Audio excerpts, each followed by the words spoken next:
Good evening. कैसे हैं आप सब? हमारे पीछे काफ़ी खूबसूरत बैकग्राउंड नज़र आ रहा होगा, हमारे पीछे आपको झील नज़र आ रहा होगा। तो वहीं कांग्रेस हरियाणा में चुनाव क्या हारी।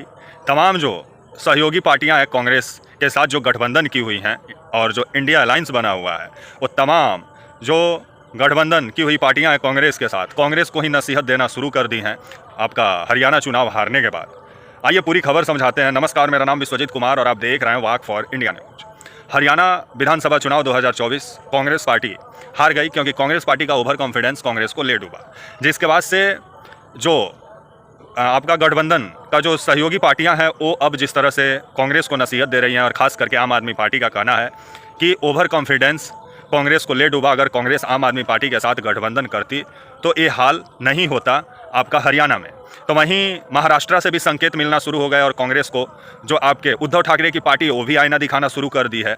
और जिस तरह से अब कांग्रेस के साथ जो पार्टियां गठबंधन की हुई हैं, अब वही जिस तरह से कांग्रेस को आईना दिखा रही हैं, तो कांग्रेस को थोड़ा सोचना चाहिए। और हरियाणा का जीता हुआ चुनाव कांग्रेस पार्टी हार गई। अगर वहाँ गठबंधन की रहती आपका आम आदमी पार्टी से और जो आपके जो चंद्रशेखर आज़ाद हैं, अगर उनसे गठबंधन की रहती, क्षेत्रीय पार्टियों को अपने साथ लेकर अगर हरियाणा में चुनाव लड़ती कांग्रेस, तो कांग्रेस का ये हाल नहीं होता। लेकिन कांग्रेस पार्टी ओवर कॉन्फिडेंस में आई, जिस वजह से कांग्रेस पार्टी को हरियाणा में हार का मुंह देखना पड़ा। तो वहीं महाराष्ट्र में विधानसभा चुनाव है आने वाला समय में, 1-2 महीना के भीतर ही चुनाव होगा आपका महाराष्ट्र में। तो वहीं अब महाराष्ट्र से संकेत मिलना शुरू हो गए, क्योंकि जो उद्धव ठाकरे की पार्टी है वो अब महाराष्ट्र में ज़्यादा सीट मांगेगी कांग्रेस से, क्योंकि कांग्रेस को लेकर के आपका उद्धव ठाकरे की पार्टी का कहना है कि सीधे मुकाबला में बीजेपी से पिछड़ गई आपका कांग्रेस, क्योंकि कांग्रेस सीधा मुकाबला में बीजेपी से नहीं जीत सकती है, क्योंकि कांग्रेस को अपने जो सहयोगी दल हैं उनका सपोर्ट लेना ही होगा। और महाराष्ट्र में जिस तरह से उद्धव ठाकरे की पार्टी अब ज़्यादा सीट मांग रही है, तो आने वाले समय में देखा जाए क्या होता है। अभी महाराष्ट्र को लेकर के अभी सीट बंटवारे को लेकर के अभी पूरा बवाल मचा हुआ है। तो वहीं हरियाणा विधानसभा चुनाव का जो नतीजा आया, आपका 12-13 सीट ऐसा रहा जहां मात्र 2000-3000 का अंतर से कांग्रेस का प्रत्याशी हारा है।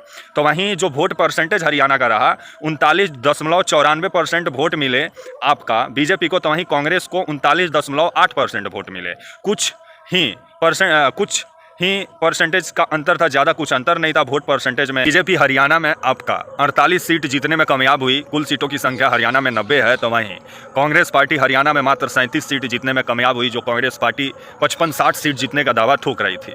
जिसके बाद से अब कांग्रेस के साथ जो पार्टियां गठबंधन की हुई हैं, जो इंडिया अलायंस बना हुआ है, अब सहयोगी पार्टियां ही कांग्रेस को नसीहत देना शुरू कर दी हैं, क्योंकि आम आदमी पार्टी का कहना है कि अगर कांग्रेस आम आदमी पार्टी के साथ गठबंधन की रहती तो जो 1% से ऊपर वोट आपका अरविंद केजरीवाल को भी मिला है, भले जमानत जब्त हो जाए हरियाणा में, लेकिन वो वोट अगर कांग्रेस के साथ आ जाता 1%, तो जो 2000-3000 का अंतर जो आपका 10-12 सीट पे था, जिससे कांग्रेस प्रत्याशी 2000-3000 वोट के अंतर से हारे हैं, वो सीट बच जाता और कांग्रेस के प्रत्याशी वहां से आसानी से जीत जाते। लेकिन गठबंधन हुआ नहीं और कांग्रेस आपका हरियाणा को लेकर के ओवर कॉन्फिडेंस में आ गई, जिसका नतीजा था कि कांग्रेस पार्टी बीजेपी से सीधे लड़ाई में पिछड़ गई और बीजेपी आगे निकल गई। तो वहीं अब आपका जो आम आदमी पार्टी है वो भी आईना दिखाना कांग्रेस पार्टी को शुरू कर दिया। और आम आदमी पार्टी का कहना है कि ओवर कॉन्फिडेंस नहीं रखना चाहिए। अगर गठबंधन हरियाणा में हुआ रहता, इंडिया गठबंधन बना रहता हरियाणा में, तो नतीजा कुछ और होता। अब आने वाले समय में कांग्रेस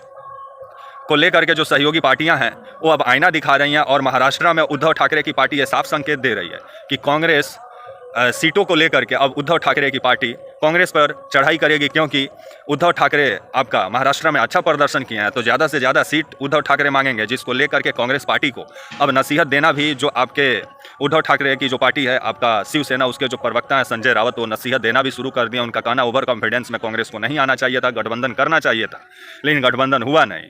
तो वहीं अब देखा जाए क्या होता है महाराष्ट्र में। लेकिन कांग्रेस का कहना है कि यह नतीजा हमको कांग्रेस पार्टी को जो हरियाणा विधानसभा चुनाव का नतीजा है वो स्वीकार नहीं है, क्योंकि इस नतीजे में काफ़ी झोलझाल किया गया है आपका कांग्रेस के अनुसार। तो वहीं कांग्रेस के जो वरिष्ठ नेता है वो चुनाव आयोग जाएंगे, लेकिन नतीजा तो आ गया है हरियाणा विधानसभा चुनाव का। तो कांग्रेस पार्टी को थोड़ा जमीनी स्तर पे काम करना होगा। हवाई महाराष्ट्र को लेकर के अभी सीट बंटवारे को लेकर के अभी पूरा बवाल मचा हुआ है।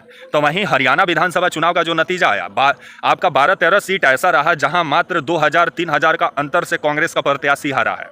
तो वहीं जो वोट परसेंटेज हरियाणा का रहा 39.94% वोट मिले आपका बीजेपी को, तो वहीं कांग्रेस को 39.8% वोट मिले। कुछ ही कुछ ही परसेंटेज का अंतर था, ज़्यादा कुछ अंतर नहीं था वोट परसेंटेज में कांग्रेस और बीजेपी में। लेकिन बीजेपी का सोशल इंजीनियरिंग हरियाणा में काम आया और बीजेपी चुनाव जीतने में कामयाब हुई। तो वहीं अभी जिस तरह से हरियाणा विधानसभा चुनाव का नतीजा आया है, उसको लेकर के इंडिया गठबंधन के अंदर ही जो सहयोगी दल हैं कांग्रेस के, वही जिस तरह से कांग्रेस को आईना दिखा रहे हैं। अब आने वाले समय में कांग्रेस क्या करती है, देखने वाली बात होगी। तब तक के लिए आप मुझे इजाज़त दीजिए और आप हमारे channel walk for India news को प्लीज़ लाइक और सब्सक्राइब और शेयर करना ना भूलें। तब तक के लिए नमस्कार, जय हिंद, वंदे मातरम।